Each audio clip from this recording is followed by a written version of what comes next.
Hey guys, it's Bob back with Kaler's Aquatics, and I've been reminded by a couple of viewers that I started a complete tour a couple weeks ago, and I did what I call room 1, which is the bedroom. So I'm going to go ahead and do room 2 now, which is my eat-in kitchen, and that will include the fresh and the few saltwater tanks I have. So here we go. This is a 50 acrylic, and it has cobalt in it, the Jack Dempsey that I rescued a couple of years ago, chewed up and sucked up in the overspill at PetSmart on Easter, and she's living the life now. She has a couple of, I've given her some more rocks, and of course she's torn all the plants, the Java fern off of her driftwood back there and rearranging it as she likes it. She's just had breakfast, hoping that she's going to get something extra, I guess, there. And her roommates are a pair of rainbow cichlids that are a little skittish this morning. Hey, there they come. Or they've got something going back in the back there. I'm not sure what's going on with those guys. She gets along great with them. It was trial and error the first week or so, but there's the little female, there's the male. The only thing she competes with is she races to get food before they do, so I make sure they get food when she's not looking. So yeah, she's 12 and a half, 13 inches now, so she should be about full grown. Let's hope. Here we can kind of see how big she is in the 50. Moving on. Hang on. The only thing that's in here besides some albino plecos is one rock probensis. I had 5, and there he went in the fake log. I had 5, and they all killed each other down to 1. So no matter how much I put in there, how much space they had, so on and so forth. So that was my experiment with those guys. This tank is one big Severum that doesn't get along with some of my other Severums, so it enjoys being in here. I just gave them a little bit of boy, that glare or something. A little bit of spirulina. So there's geophagus in here.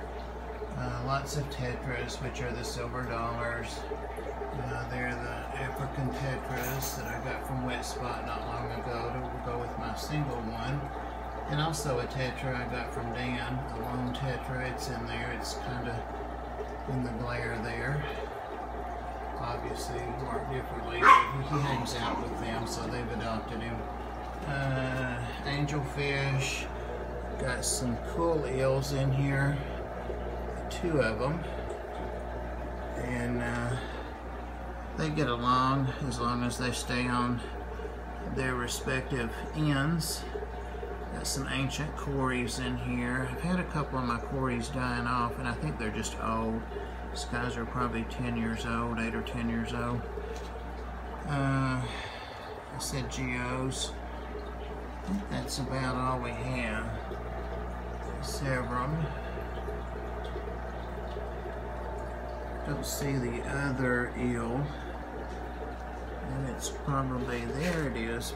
Started to say it's probably buried. And it is. It's under the sand with its head sticking out back there. And sometimes it just sits there when I'm feeding bloodworms or whatever and grabs them as they float. So. And this rock pile is a mess because I've been stealing rocks from here. I've got to redo this and put it over in, you may have noticed where I did mention that they're in cobalt's tank. I'm going to go through this rack quickly because we just did a fry update, and these are the Luke Roebuck Hawaiian Blue Moscows. That's some natural light coming in on them. Got some tetras down here. I thought they were splash tetras, and I think it was Jay Wilson that alerted me to the fact that they're not. They're very engaging, very personable. I just fed them so you can see how they're back for more, and those were dithers for them, but I think I'm going to take them out, the platies. Back up to the top, these are the fish yet to be named. They're fish that were an accident.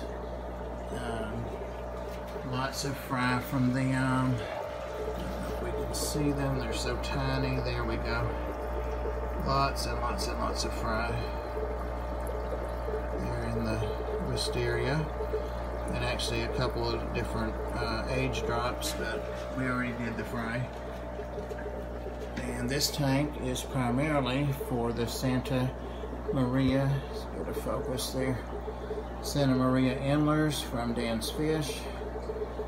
And there are 2 females and 2 males in here. There's one of the little males. And there's one of the females and the male. But I pulled out 12 of these little swordtails yesterday because there are actually fry in here. And they're really skittish and they're tiny.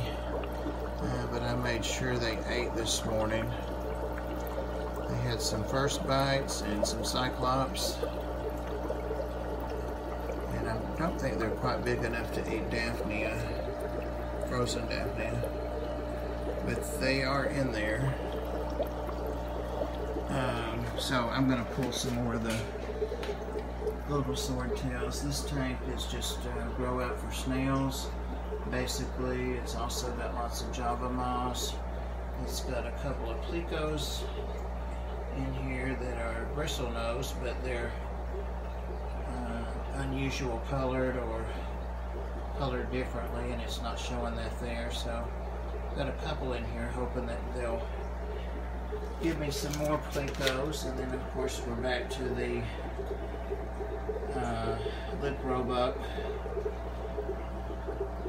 red delta. There's the male and there's a female, and I'm actually beginning to be more impressed with these fish than I am the blue Hawaiians, primarily because Doug Gray did such an excellent job over the last decade breeding these fish and getting them in such an excellent show condition. And there are 2 males and 3 females in there, and they've just eaten as well. But the babies are growing, getting big. We did the tetras there. So from this point on, it's just well, actually one more tank, and then it will be, this is just a grow out and breeding tank for platies. And I've got a huge doe dust molly there that I can never catch to put her in the 29 gallon. So, and also there are scores and scores of plecos in here. But tons of fish, and these are on getgills.com if anybody's interested. And I could actually do even a bulk rate, you know, just to move some of them along. They're pretty crowded in here, but I'm definitely not going to let them be sold or used as feeders. You know, I want them to live their best lives and be fish. So, alright, from here on out, it's just going to be a quick review of the 3 marine tanks, the saltwater tanks, and these guys are... Guys, hey, sorry, almost got through a video without the chihuahuas, huh? So, these guys are in the process of being fed.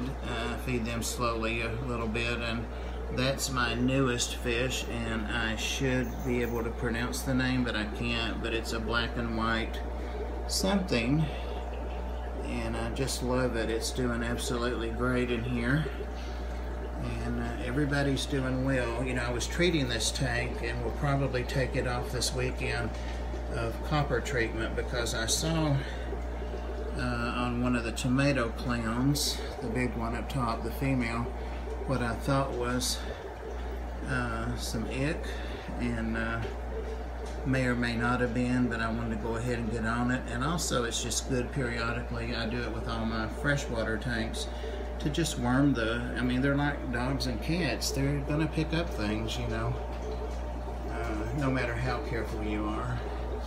And there's Melon. Melon is disenchanted now with his cleaner wrasse, the blue cleaner wrasse right there, because Melon is the biggest fish in there and he loves to clean him, and Melon doesn't want to be cleaned that much. So Melon is actively planning his demise. But yeah, so that tank's doing great, and like I say, I'll probably go ahead and put some carbon in the hang-on backs and start pulling and do a big water change, which is due today anyway, and pull out the copper so that I can get these lovelies back over. You saw this tank a couple of times recently, and the only thing I've added recently is that one right in the very center there, and these guys are just waking up. They're not fully opened yet, so they're photosynthetic. I think I'm using the right term there. So their light hasn't been on that long, but I'm eager to get all these guys back over in the big tank and have this be my intake quarantine tank. I went ahead and put the black and white whatever in there, since there's copper in there and he's been in there 2 or 3 days, so that will serve as his quarantine and treatment. So hopefully, there were 2 of those, by the way, and one of them did not make it. And with those guys, I hear that's not that uncommon. It just would not eat. Again, lights have just been on recently, so corals are still laying down, still waking up, still opening up. This is just an invert and nano tank, and these guys too have been fed. And over here, Dharma is keeping a close look on my pork chops, and also on the bag. The box I've got to open from Aquarium Co-op. It's food and plants, so probably won't do an unboxing on that. Lots of pill bottles back there from poor Rico, the Chihuahua that has liver cancer, but the good news is he's doing really good right now. He's eating, so there we go. You guys, thanks for watching and listening to the rambling. Take care.